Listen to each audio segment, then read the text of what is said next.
have been acts of public violence of a kind rarely seen in the history of our democracy.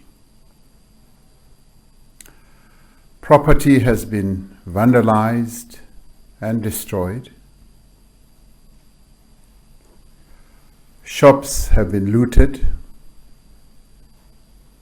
Law-abiding citizens are scared that they may not be able to return to work.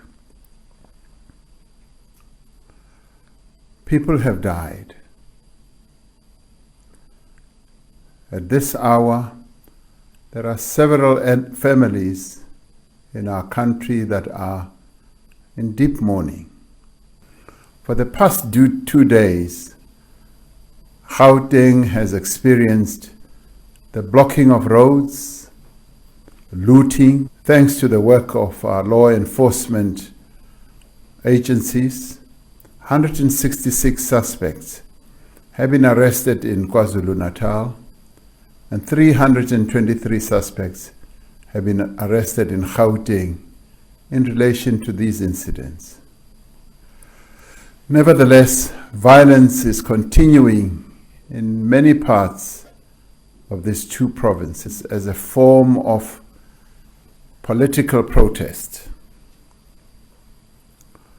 This violence may indeed have its roots in the pronouncements and activities of individuals with a political purpose and in expressions of frustration and anger. What we are witnessing now are opportunistic acts of criminality with groups of people instigating chaos, nor any political cause that can justify the violence and the destruction that we have seen in parts of KwaZulu-Natal and Gauteng. As a Commander-in-Chief of the South African Defence Force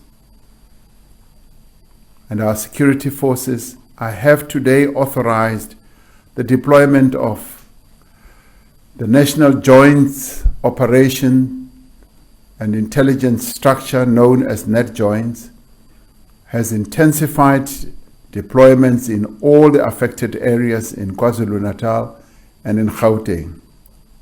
And I'd like to be clear, we will take action to protect every person in this country against the threat of violence, intimidate and prosecute those who perpetrate these actions, and will ensure that they face the full might of our law.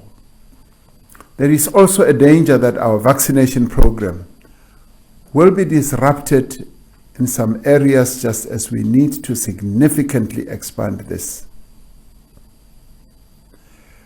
Today, the Acting Minister of Health informed me that they will not allow this to happen.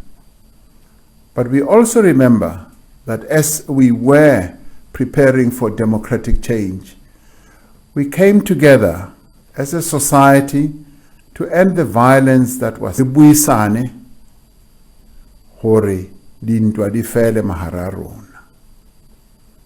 As we confront this challenge, we should remember how at another time in our history, as we were preparing for democratic change, we came together as a society to end the violence that was rampant in many of our communities, as trade unions, as businesses, community organizations, political parties, non-governmental organizations, sporting organizations, and many others, to bring peace to our nation.